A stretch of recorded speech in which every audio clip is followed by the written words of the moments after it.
La inmutabilidad de Dios. Sermón predicado en la mañana del domingo 7 de enero de 1855 por Charles Haddon Spurgeon en la capilla de New Park Street, Southwark, Londres. Porque yo, Jehová, no cambio por esto, hijos de Jacob. Malaquías 3:6. Alguien ha dicho que el estudio apropiado de la humanidad es el hombre. Yo no voy a oponerme a esa idea, pero creo que es igualmente cierto que el estudio apropiado de los elegidos de Dios es el propio Dios. El estudio apropiado del cristiano es la deidad. La ciencia más elevada, la especulación más sutil, la filosofía más poderosa que puedan jamás atraer la atención de un hijo de Dios es el nombre, la naturaleza, la persona, la obra, los hechos y la existencia de ese grandioso Dios, a quien el cristiano llama Padre. En la contemplación de la divinidad hay algo extraordinariamente beneficioso para la mente. Es un tema tan amplio que todos nuestros pensamientos se pierden en su inmensidad, tan profundo que nuestro orgullo se ahoga en su infinitud.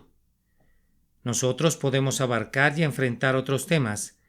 En ellos sentimos una especie de autosatisfacción y proseguimos con nuestro camino pensando, he aquí yo soy sabio. Pero cuando nos aproximamos a esta ciencia de las ciencias y encontramos que nuestra plomada no puede medir su profundidad y que nuestro ojo de águila no puede ver su altura, nos alejamos pensando que el hombre vano quisiera ser sabio, pero que es como un burrito salvaje, y entonces exclama solemnemente: soy de ayer y no sé nada. Ningún tema de contemplación tenderá a humillar la mente en mayor medida que los pensamientos de Dios.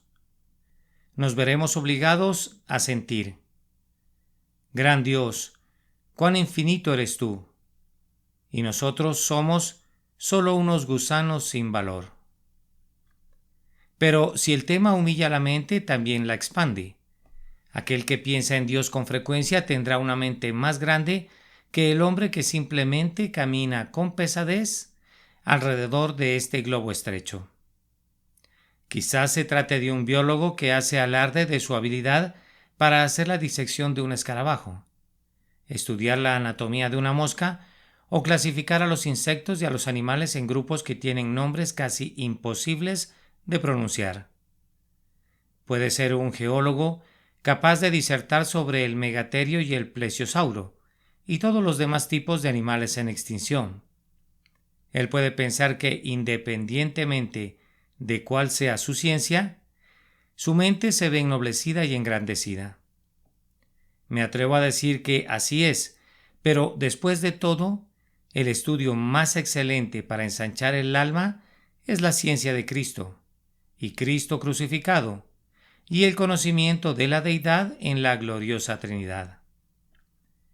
Nada hay que pueda desarrollar tanto el intelecto, nada hay que engrandezca tanto el alma del hombre como la investigación devota, sincera y continua del grandioso tema de la deidad. Y mientras humilla y ensancha, este tema es eminentemente consolador. Oh, en la contemplación de Cristo hay un ungüento para cada herida. En la meditación sobre el Padre hay un descanso para cada aflicción, y en la influencia del Espíritu Santo hay un bálsamo para cada llaga. ¿Quieres liberarte de tus penas? ¿Quieres ahogar tus preocupaciones? Entonces ve y lánzate a lo más profundo del mar de la deidad. Piérdete en su inmensidad y saldrás de allí como cuando te levantas de un lecho de descanso renovado y lleno de vigor. No conozco nada que pueda consolar tanto al alma, que calme a las crecientes olas de dolor y tristeza, que hable de tanta paz a los vientos de las pruebas, como una devota reflexión sobre el tema de la deidad. Invito a todos a considerar este tema esta mañana. Les voy a presentar una sola perspectiva, y es la inmutabilidad del glorioso Jehová. Porque yo, Jehová, no cambio. Por esto, hijos de Jacob, no habéis sido consumidos. Tenemos 3 puntos sobre los que vamos a reflexionar. Primero que nada, un Dios que no cambia. En segundo lugar, las personas que se benefician de este glorioso atributo, los hijos de Jacob. Y en tercer lugar, el beneficio que obtienen. No habéis sido consumidos. Vamos ahora a tratar estos puntos. Primero que nada, tenemos ante nosotros la doctrina de la inmutabilidad de Dios, porque yo, Jehová, no cambio. Voy a tratar de explicar o más bien ampliar el pensamiento y luego presentar unos pocos argumentos para demostrar su verdad.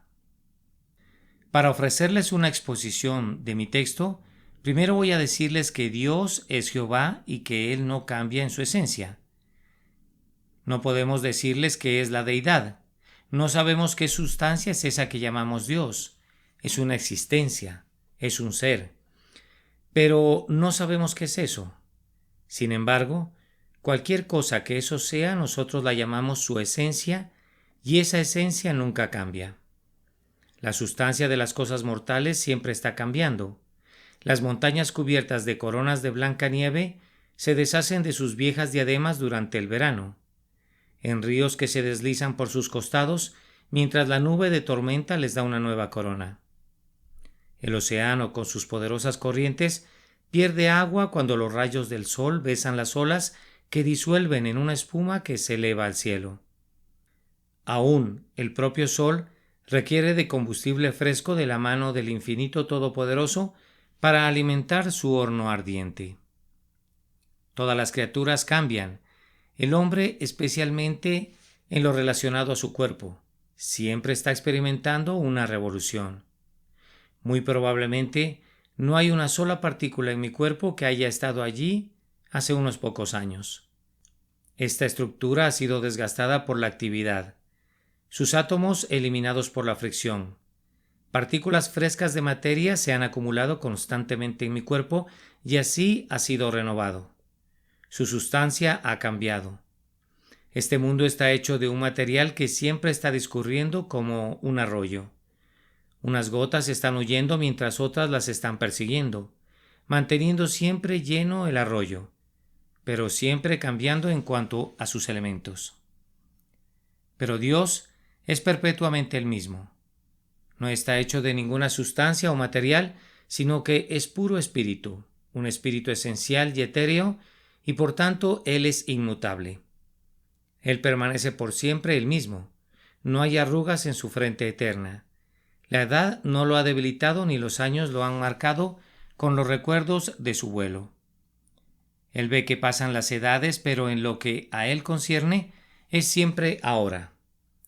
Él es el gran yo soy, el gran inmutable. Observen que su esencia no sufrió un cambio cuando se unió con la naturaleza humana. Cuando Cristo en años pasados se vistió con un cuerpo mortal, la esencia de su divinidad no fue cambiada. La carne no se volvió Dios, ni Dios se volvió carne por medio de un cambio real de naturaleza. Las dos naturalezas fueron unidas en una unión hipostática, pero la deidad permaneció siendo la misma. Era la misma cuando él era un bebé en el pesebre, como era la misma cuando extendió las cortinas del cielo. Era el mismo Dios que colgó de la cruz y cuya sangre se derramó en un torrente púrpura. El mismo Dios que sostiene al mundo sobre sus sempiternos hombros, sostiene en sus manos las llaves de la muerte y del infierno. Nunca ha sufrido cambios en su esencia, ni siquiera en su encarnación. Él permanece para siempre, eternamente, como el único Dios inmutable, el Padre de las luces, en quien no hay variabilidad ni siquiera la sombra de un cambio. Él no cambia en sus atributos. Cualesquiera que hayan sido los atributos de Dios en el pasado, son los mismos atributos ahora. Y podemos cantar acerca de cada uno de ellos. Como era en el principio, es ahora, y será por siempre, mundo sin término. Amén. ¿Era Él el poderoso Dios cuando su voz mandó que se hiciera el mundo desde el vientre de la no existencia? ¿Era Él el omnipotente cuando encumbró las montañas y excavó las cavernas del profundo océano? Sí, era poderoso entonces y su brazo no está débil ahora. Él es el mismo gigante con todo su poder. La savia de su alimento aún está húmeda y la fortaleza de su alma permanece firme para siempre. ¿Era él sabio cuando constituyó este poderoso globo? ¿Cuando puso los cimientos del universo? ¿Tenía sabiduría cuando planeó el camino de nuestra salvación y cuando desde toda la eternidad él diseñó sus tremendos planes? Sí, y él es sabio ahora. Él no es menos hábil. Él no tiene un menor conocimiento. Sus ojos que ven todas las cosas no se han debilitado. Sus oídos que oyen todas las exclamaciones, suspiros, sollozos y gemidos de su pueblo no se han endurecido con los años que él ha escuchado todas sus plegarias. Él es inmutable en su sabiduría. Sabe tanto ahora como siempre, ni más ni menos.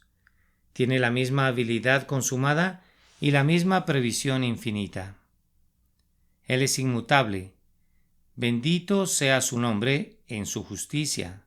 Justo y santo fue él en el pasado. Justo y santo es él ahora. Él es inmutable en su verdad.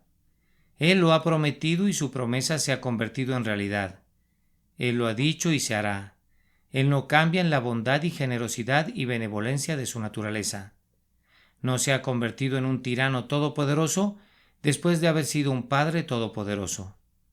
Su amor poderoso permanece firme como una roca de granito, inconmovible ante los huracanes de nuestra iniquidad. Y bendito sea su amado nombre. Él es inmutable en su amor. Cuando al principio escribió su pacto, cuán lleno de afecto estaba su corazón hacia su pueblo. Sabía que su hijo debía morir para ratificar los artículos de ese acuerdo. Sabía muy bien que debía arrancar de sus entrañas a su bien amado para enviarlo a la tierra para que se desangrara y muriera. No dudó en firmar ese poderoso pacto, ni se evadió de su cumplimiento. Él ama tanto ahora como amó entonces, y cuando los soles dejen de brillar y las lunas cesen de mostrar su tenue luz, Él todavía amará por toda la eternidad. Tomen cualquier atributo de Dios y yo voy a escribir semper idem sobre este atributo, es decir, siempre igual. Tomen cualquier cosa que puedan decir de Dios ahora, y esto puede decirse no solamente en el oscuro pasado, sino que también en el brillante futuro. Siempre será lo mismo, porque yo, Jehová, no cambio. De la misma manera, Dios es inmutable en sus planes. Ese hombre comenzó a construir, pero no tuvo la capacidad de terminar y por lo tanto cambió su plan, al igual que lo haría cualquier hombre sabio en su misma situación. Entonces procedió a construir sobre un cimiento menor y recomenzó su obra. Pero, ¿acaso se ha dicho alguna vez que Dios comenzó a construir pero no tuvo la capacidad de terminar? De ningún modo.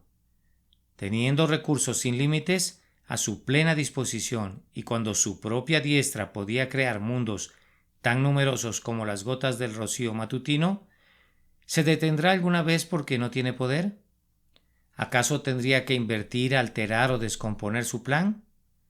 ¿Porque no lo puede llevar a cabo? Pero dirá alguno, tal vez Dios nunca tuvo un plan. ¿Piensas que Dios es más insensato que tú, amigo? ¿Te pones a trabajar sin un plan? No. Dices tú, siempre tengo un esquema. También Dios. Todo hombre tiene su plan y Dios también tiene un plan. Dios es una mente maestra. Él planeó todo en su gigantesco intelecto mucho antes de hacerlo. Y una vez establecido el plan, observen bien, Él nunca lo modifica. Esto se hará, dijo Él, y la mano de hierro del destino toma nota y esto se realiza. Este es mi propósito y permanece firme, y ni el cielo ni la tierra pueden alterarlo. Este es mi decreto, dice Él, promulgado por los ángeles. Aunque los demonios traten de arrancarlo de las puertas del cielo, no podrán alterar el decreto. Este se cumplirá. Dios no altera sus planes. ¿Por qué habría de hacerlo? Él es todopoderoso y por lo tanto puede realizar su deseo. ¿Por qué habría de alterar sus planes? Él lo sabe todo y por lo tanto no se puede equivocar en sus planes. ¿Por qué habría de alterarlos? Él es Dios eterno y por lo tanto no puede morir antes que su plan se lleve a cabo.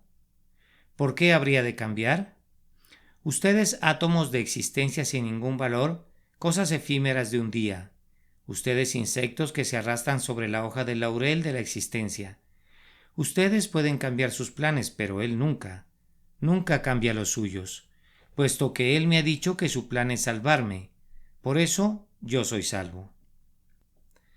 Mi nombre, de la palma de su mano, la eternidad no podrá borrar. Impreso en su corazón permanece como la marca de la gracia indeleble. De la misma manera, Dios es inmutable en sus promesas.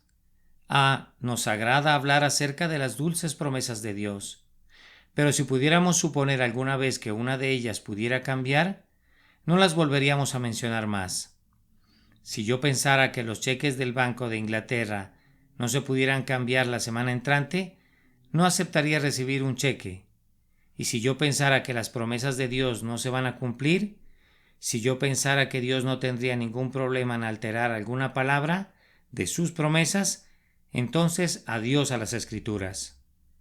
Yo necesito cosas inmutables y encuentro que tengo promesas inmutables cuando abro la Biblia y leo, para que por dos cosas inmutables en las cuales es imposible que Dios mienta, Él ha firmado y confirmado, sellado y cada una de sus promesas. El Evangelio no es sí y no. No es prometer algo hoy y negarlo mañana. El Evangelio es sí, sí, para la gloria de Dios. Creyente, hubo una promesa muy motivadora que recibiste ayer y esta mañana cuando abriste tu Biblia la promesa no era dulce. ¿Sabes por qué? ¿Piensas que la promesa cambió? No, tú cambiaste. Ese es el problema. Te habías estado comiendo algunas uvas de Sodoma y tu boca no tenía la capacidad de saborear adecuadamente lo espiritual y no pudiste detectar la dulzura. Pero la misma miel estaba allí. Puedes estar seguro de ello, la misma esencia preciosa. Dice un hijo de Dios, yo una vez construí mi casa firmemente sobre algunas promesas estables. Vino un viento y yo dije, Señor, estoy abatido y estaré perdido. Las promesas no fueron abatidas. Los cimientos están allí. Fue tu pequeña cabaña de madera, heno, hojarasca que tú habías estado construyendo. Fue eso lo que se cayó. Tú eres el que has sido sacudido estando sobre la roca, no la roca que está debajo de ti. Pero déjame decirte cuál es la mejor manera de vivir en el mundo. He escuchado que un caballero le dijo a un hombre de piel negra, no puedo entender cómo tú siempre estás tan contento en el Señor, mientras yo estoy a menudo deprimido. Pues bien, mi amo, dijo él, metiendo completamente sobre las promesas, allí permanezco. En cambio usted está de pie sobre la promesa. Si el equilibrio es débil y si sopla el viento, usted se cae y luego exclama, me he caído. En cambio yo me tiendo enteramente sobre la promesa desde el principio y es por eso que no temo caer. Entonces siempre debemos decir, Señor, allí está la promesa, te corresponde a ti cumplirla. Yo me tiendo enteramente sobre la promesa, no debo permanecer de pie. Eso es lo que tú deberías hacer, postrarte sobre la promesa. Y recuerda, cada promesa es una roca, una cosa inmutable. Por lo tanto, arrójate a sus pies y descansa allí para siempre. Pero ahora viene una nota discordante para arruinar el tema. Para algunos de ustedes Dios es inmutable en sus amenazas. Si cada promesa se mantiene firme y cada juramento del pacto se cumple, escucha tú, pecador. Pon atención a la palabra. Oye los tañidos fúnebres de tus esperanzas carnales. Observa el funeral de tus confianzas en la carne. Cada amenaza de Dios, así como cada una de sus promesas, se cumplirá. Hablemos de decretos. Te diré un decreto, mas el que no creyere será condenado. Ese es un decreto y un estatuto que nunca puede cambiar. Puedes ser tan bueno como quieras.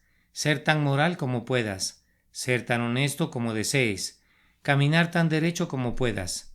Sin embargo, allí está la amenaza inmutable. Mas el que no creyere será condenado.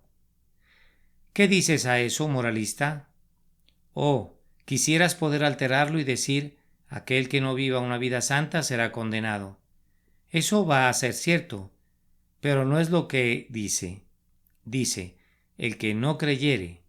Aquí está la piedra de tropiezo y la roca que hace caer. Pero eso no lo puedes alterar.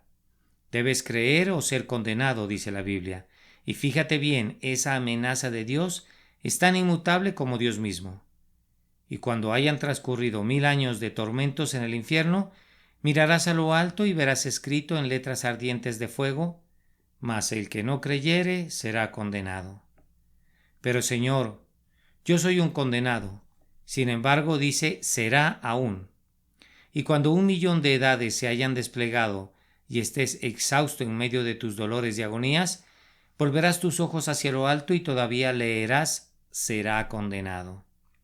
Este decreto es inmutable, inalterable, y cuando tú habrás podido pensar que la eternidad ya ha tejido su último hilo, que cada partícula de eso que nosotros llamamos eternidad deberá haberse extinguido, tú todavía verás escrito allá arriba, será condenado. Oh, qué terrible pensamiento. ¿Cómo me atrevo a decirlo? Pero debo hacerlo. Ustedes deben ser advertidos, señores, para que no vayan ustedes también a este lugar de tormento. Se le debe decir cosas ásperas a ustedes, pues si el Evangelio de Dios no es una cosa áspera, la ley es una cosa áspera. El monte Sinaí es una cosa áspera. Ay de la atalaya que no amoneste al impío. Dios es inmutable en sus amenazas. Ten mucho cuidado, oh pecador, pues horrenda cosa es caer en manos del Dios vivo. Debemos sugerir otro pensamiento antes de proseguir y es, Dios no cambia en los objetos de su amor. Es inmutable no solamente en su amor, sino en los objetos de su amor. Si alguna vez sucediera que alguna oveja de Cristo se perdiera, ¡ay, mi alma débil y voluble! Se perdería 1000 veces al día. Si un amado santo de Dios pereciera, todos lo harán. Si alguien bajo el pacto se perdiera, todos podrían hacerlo y entonces la promesa del Evangelio no sería verdadera. La Biblia sería una mentira y no habría nada en ella digno de mi aceptación.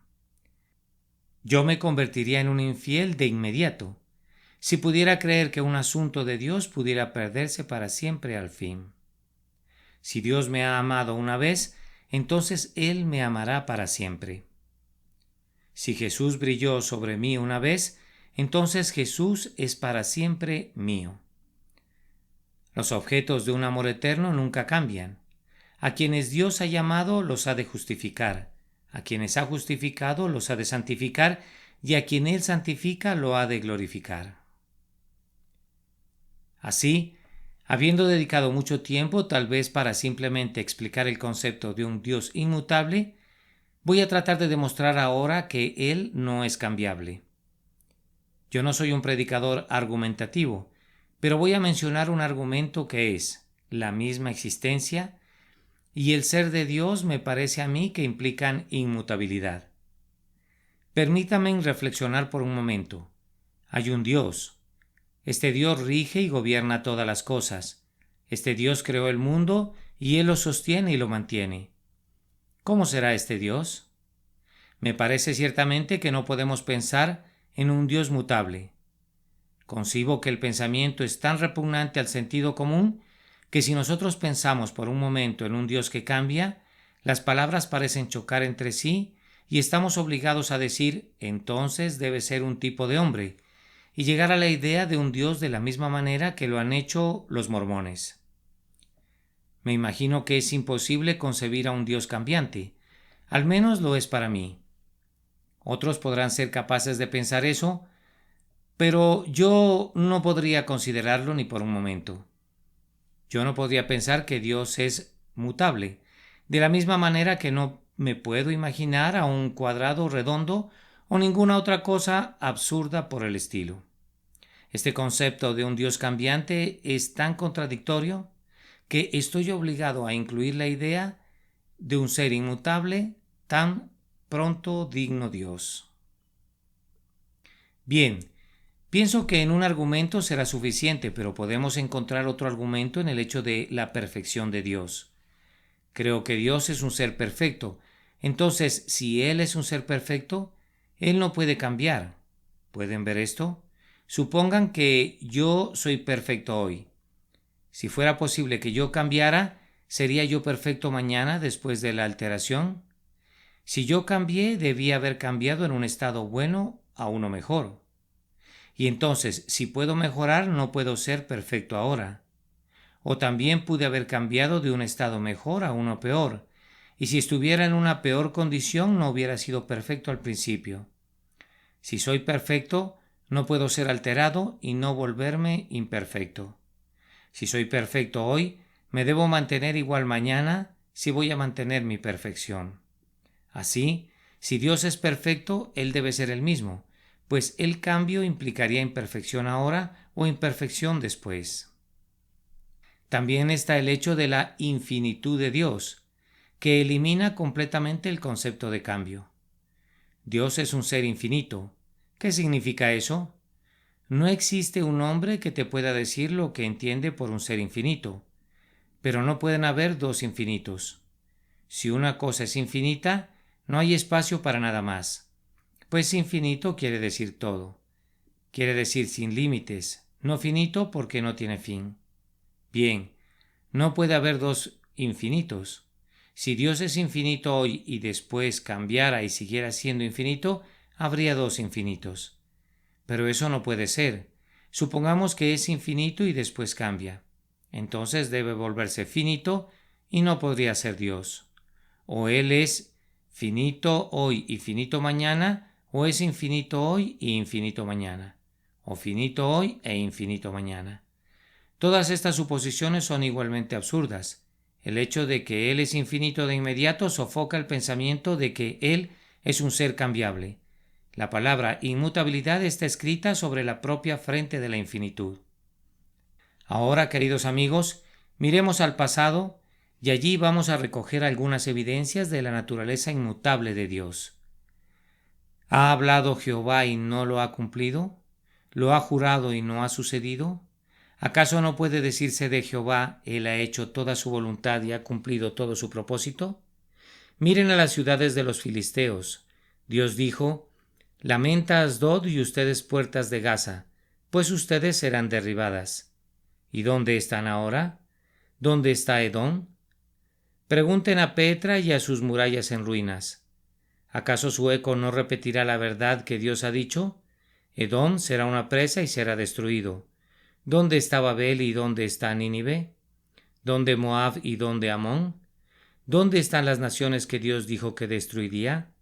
¿Acaso Dios no las ha arrancado de raíz y las ha arrojado lejos del recuerdo de los que habitan en la tierra? ¿Y acaso Dios ha echado fuera a su pueblo? ¿Alguna vez se ha olvidado de su promesa? ¿Alguna vez no ha cumplido su juramento o su pacto? ¿O se ha apartado alguna vez de su plan? Ah, no. Sellar en alguna instancia en la historia en la que Dios haya cambiado.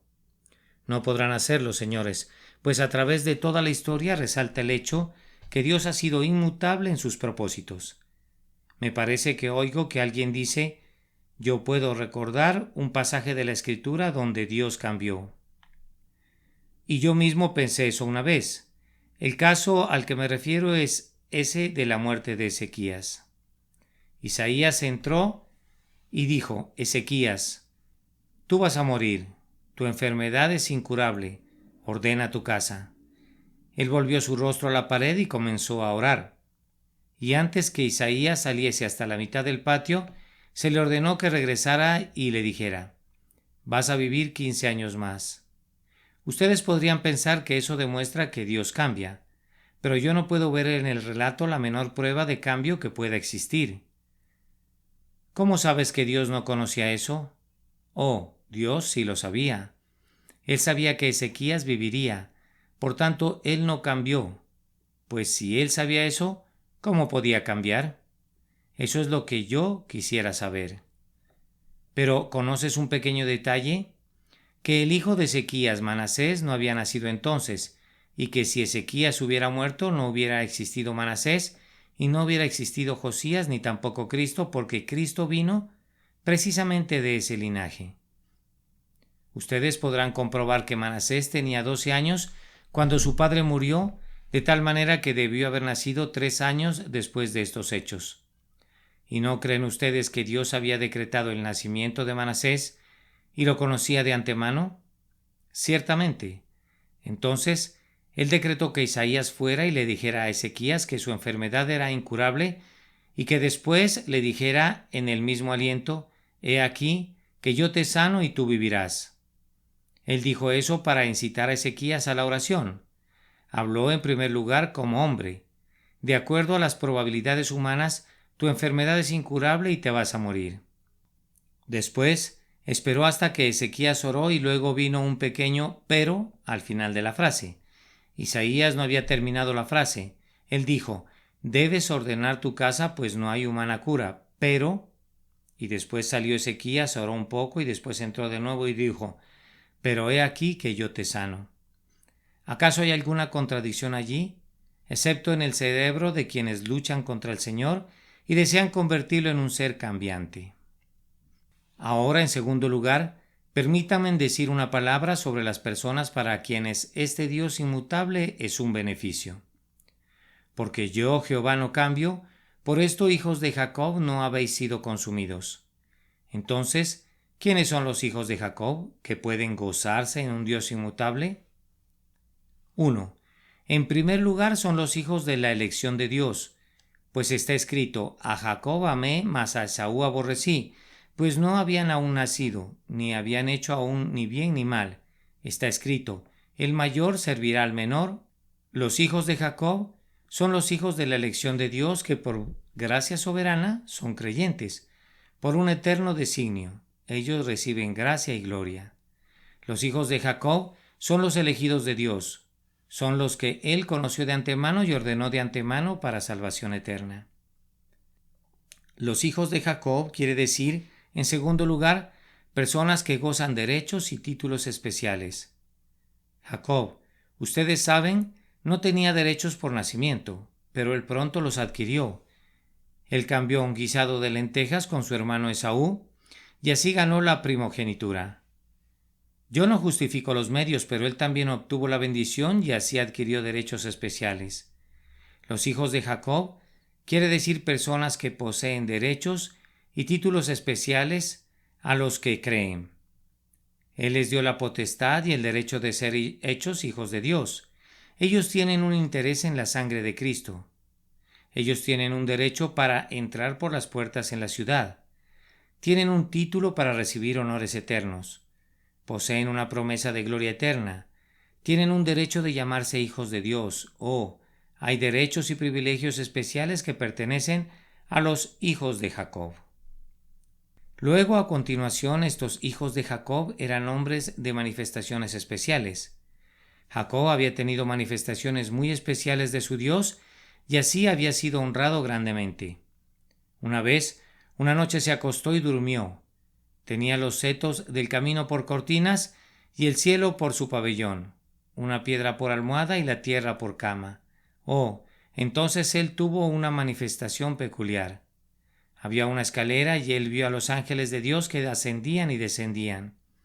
Así tuvo una manifestación de Cristo Jesús, como la escalera que llega de la tierra hasta el cielo, y los ángeles subían y bajaban trayéndonos misericordias. Posteriormente, ¿qué manifestación tuvo lugar en Mahanaim, cuando los ángeles de Dios se encontraron con él? Y también en Peniel, donde luchó con Dios y vio a Dios cara a cara. Esas fueron manifestaciones especiales y este pasaje se refiere a aquellos que, como Jacob, han tenido manifestaciones peculiares. Ahora, ¿cuántos de ustedes han tenido manifestaciones personales? Dicen, eso es entusiasmo, eso es fanatismo. Bien, es un bendito entusiasmo. También, pues los hijos de Jacob han tenido manifestaciones peculiares. Han hablado con Dios como un hombre habla con su amigo. Han susurrado al oído de Jehová. Cristo ha estado con ellos para cenar con ellos y ellos con Cristo. Y el Espíritu Santo ha iluminado sus almas con un poderoso brillo radiante, de tal manera que no podían tener dudas acerca de esas manifestaciones especiales. Los hijos de Jacob son los hombres que gozan de estas manifestaciones. Asimismo, son hombres de pruebas muy especiales. Ah, pobre Jacob. Yo no elegiría la suerte de Jacob si no tuviera la expectativa de la bendición de Jacob, pues su suerte fue muy difícil.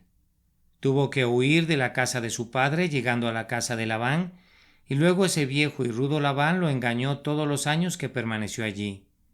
Lo engañó con lo relacionado con su esposa, lo engañó en materia de sueldos, lo engañó con los rebaños y lo engañó a lo largo de su historia. Eventualmente tuvo que huir de Labán, quien lo persiguió dándole alcance. Enseguida vino Esaú con 400 hombres para vengarse y descuartizarlo. Después siguió un espacio de oración y después Jacob luchó y tuvo que seguir el resto de su vida con el hueso de su cadera dislocado. Pero un poco más adelante, Raquel, su amada, murió. Después su hija es llevada a descarriarse y los hijos asesinan a los de Siquem. Muy pronto su amado hijo José es vendido y llevado a Egipto y viene la hambruna. Después Rubén se sube al lecho de Jacob y lo contamina. Judá comete incesto con su propia nuera. Todos sus hijos se convierten en una plaga para Jacob. Finalmente Benjamín es llevado lejos y el viejo Jacob, con su corazón quebrantado, exclama: José no parece, ni Simeón tampoco, y a Benjamín le llevaréis. Nunca algún hombre sufrió más tribulaciones que Jacob, todo a causa del pecado de engañar a su hermano. Dios lo disciplinó a lo largo de toda su vida, pero creo que hay muchos que pueden sentir simpatía por el querido anciano Jacob. Han tenido que sufrir pruebas tal como él. Bien, todos ustedes que llevan una cruz, Dios dice: yo no cambio por esto, hijos de Jacob. No habéis sido consumidos, pobres almas atribuladas. Ustedes no han sido consumidos a causa de la naturaleza inmutable de Dios. Ahora, no vayan por ahí inquietas almas diciendo, con el orgullo que proporciona la miseria: yo soy el hombre que ha conocido la aflicción. Ciertamente el varón de dolores fue afligido mucho más que ustedes. Jesús fue ciertamente un hombre que conoció las aflicciones. Tú, en cambio, solo ves las faldas de los vestidos de la aflicción. Nunca has tenido pruebas como las de él. Tú no entiendes lo que significan los problemas. Tú apenas has dado unos sorbos a la copa de los problemas. Solo has sorbido una gota o dos, pero Jesús apuró la copa hasta las heces. No teman, dice Dios, porque yo, Jehová, no cambio. Por esto, hijos de Jacob, hombres de pruebas peculiares, no habéis sido consumidos. Y ahora un pensamiento acerca de quiénes son los hijos de Jacob. Pues yo quisiera que ustedes averigüen si ustedes mismos son hijos de Jacob. Ellos son hombres de un carácter muy especial. Si bien es cierto que en el carácter de Jacob hubo ciertas cosas que no podemos alabar, hay una o dos cosas que Dios alaba. Allí estaba la fe de Jacob, gracias a la cual Jacob calificó para que su nombre fuera escrito entre los nombres de ilustres hombres poderosos que no recibieron lo prometido en la tierra, pero lo obtendrán en el cielo. ¿Son ustedes hombres de fe, amados hermanos? ¿Saben ustedes lo que es caminar por fe? ¿Obtener su alimento temporal por fe? ¿Depender del maná espiritual para vivir? ¿Todo esto por fe? ¿La fe gobierna sus vidas? Si así es, ustedes son hijos de Jacob. Continuando, Jacob era un hombre de oración, un hombre que luchaba y que gemía y que oraba. Por allá veo a un hombre que no oró antes de venir a la casa de Dios. Ah, tú, pobre pagano, ¿acaso tú no oras? No, responde él. No se me ocurrió tal cosa, durante años no he orado. Bien, espero que lo hagas antes de que mueras. Si vives y mueres sin oración, tendrás mucho tiempo para orar cuando llegues al infierno. Veo allá a una mujer. Ella tampoco oró esta mañana. Estuvo tan ocupada arreglando a sus hijos para que fueran a la escuela dominical que no tuvo tiempo de orar. ¿No tuviste tiempo de orar? ¿Tuviste tiempo para vestirte? Hay un tiempo para cada propósito bajo el cielo, y si te hubieras propuesto orar, hubieras orado. Los hijos de Jacob no pueden vivir sin oración. Son luchadores como Jacob. Son hombres en los que el Espíritu Santo obra de tal manera que ya no pueden vivir sin oración, como yo no puedo vivir sin respirar. Ellos deben orar. Señores, presten mucha atención. Si ustedes están viviendo sin oración, ustedes están viviendo sin Cristo. Y si mueren así, su porción será en el lago que arde con fuego. Que Dios los redima, que Dios los rescate de una suerte tal. Pero ustedes son los hijos de Jacob. Estén tranquilos, pues Dios es inmutable. En tercer lugar, me queda tiempo para decir solo una palabra acerca de otro punto. El beneficio que reciben estos hijos de Jacob de un Dios que no cambia. Por esto, hijos de Jacob, no habéis sido consumidos. ¿Consumidos? ¿Cómo? ¿Cómo puede ser consumido un hombre? Pues hay dos formas. Podríamos haber sido consumidos en el infierno. Si Dios hubiera sido un Dios cambiante, los hijos de Jacob que están aquí esta mañana podrían haber sido consumidos en el infierno. Si no fuera por el amor inmutable de Dios, yo debería haber sido una gavilla de heno en el fuego. Pero hay una forma de ser consumido en este mundo. Existe tal cosa como ser condenado antes de morir. Existe tal cosa como estar vivo, pero sin embargo estar absolutamente muerto. Pudimos haber sido abandonados a nuestros propios medios, y entonces ¿a dónde estaríamos ahora? ¿Parandeando con el borracho, blasfemando contra el Dios Todopoderoso? Oh, sí. Si Él te hubiera dejado, amado hermano, si Él hubiera sido un Dios que cambia, tú estarías entre los más inmundos de los inmundos y entre los más viles de los viles. ¿Acaso no puedes recordar en tu vida temporadas similares a las que yo he sentido? He ido directo hasta llegar a los límites del pecado. Alguna tentación muy fuerte me ha tomado de mis dos brazos, de tal forma que no podía luchar con ella. He sido empujado, arrastrado por un terrible poder satánico hasta el propio borde de algún hórrido precipicio. He mirado hacia abajo, abajo, abajo, y he visto mi porción. Me he estremecido al borde de la ruina, me he horrorizado con mis cabellos de punta al pensar en el pecado que he estado a punto de cometer, y el horrible hoyo en el que he estado a punto de caer. Un brazo poderoso me ha salvado. Me he replegado exclamando: «¡Oh Dios! ¿Cómo pude acercarme tanto al pecado y sin embargo he podido evitarlo? ¿Cómo pude haber caminado directo al horno y no haber caído? ¿Como los hombres vigorosos de Nabucodonosor, que fueron devorados por la llama de fuego? Oh, es posible que yo esté aquí esta mañana, cuando pienso en los pecados que he cometido y en los crímenes que han pasado por mi perversa imaginación. Sí, yo estoy aquí sin ser consumido, porque el Señor no cambia. Oh, sí, si Él hubiera cambiado, ya habríamos sido consumidos en una docena de formas. Si el Señor hubiera cambiado, tú y yo deberíamos haber sido consumidos por nosotros mismos, pues después de todo, el Señor, yo, es el peor enemigo que tiene el cristiano. Ya habríamos demostrado que somos suicidas de nuestra propia alma. Ya habríamos preparado la copa del veneno para nuestros propios espíritus si el Señor no fuera un Dios que no cambia, que arrojó la copa lejos de nuestras manos cuando estábamos listos para tomar el veneno. También ya hubiéramos sido consumidos por el propio Dios si no fuera un Dios inmutable. Llamamos a Dios Padre, pero no hay ningún padre en este mundo que no hubiera matado a todos sus hijos hace mucho tiempo, harto de la provocación con lo que lo hostigaban, si hubiera recibido la mitad de los problemas que Dios ha recibido de su familia. Dios tiene la familia más problemática de todo el mundo: incrédulos, desagradecidos, desobedientes, olvidadizos, rebeldes, descarriados, murmuradores y de dura cerviz. Qué bueno que Él es misericordioso, pues de lo contrario ya hubiera tomado no solamente la vara, sino la espada contra algunos de nosotros desde hace mucho tiempo. pero no había nada en nosotros que pudiera ser amado al principio, así que no puede haber menos ahora.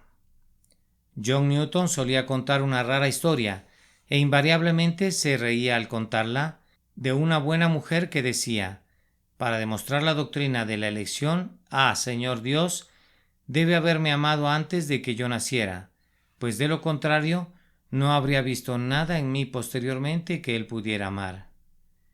Estoy seguro que eso es válido en mi caso, y cierto en relación a la mayoría del pueblo de Dios, pues hay muy poco que amar en ellos después que han nacido, que si no los hubiera amado antes de nacer, no habría visto ninguna razón para elegirlos después.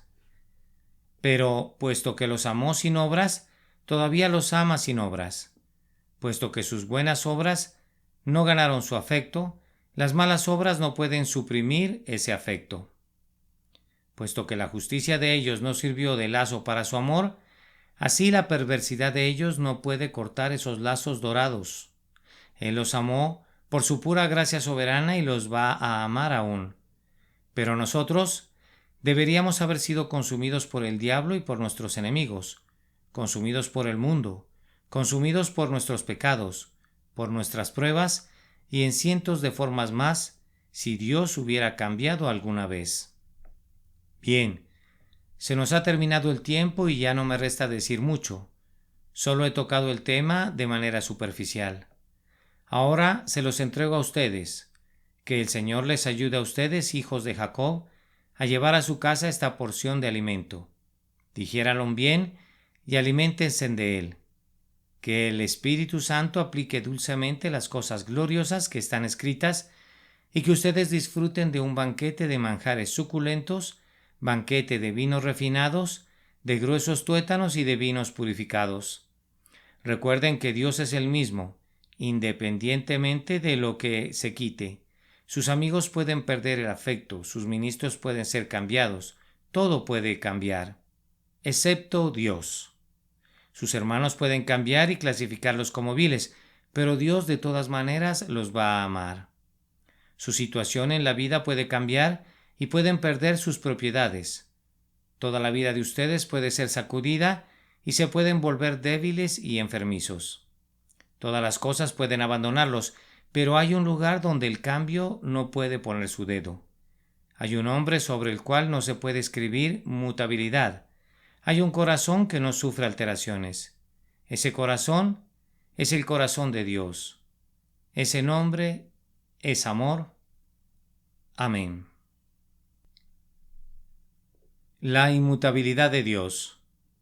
Sermón predicado en la mañana del domingo 7 de enero de 1855 por Charles Haddon Spurgeon, en la capilla de New Park Street, Southwark, Londres.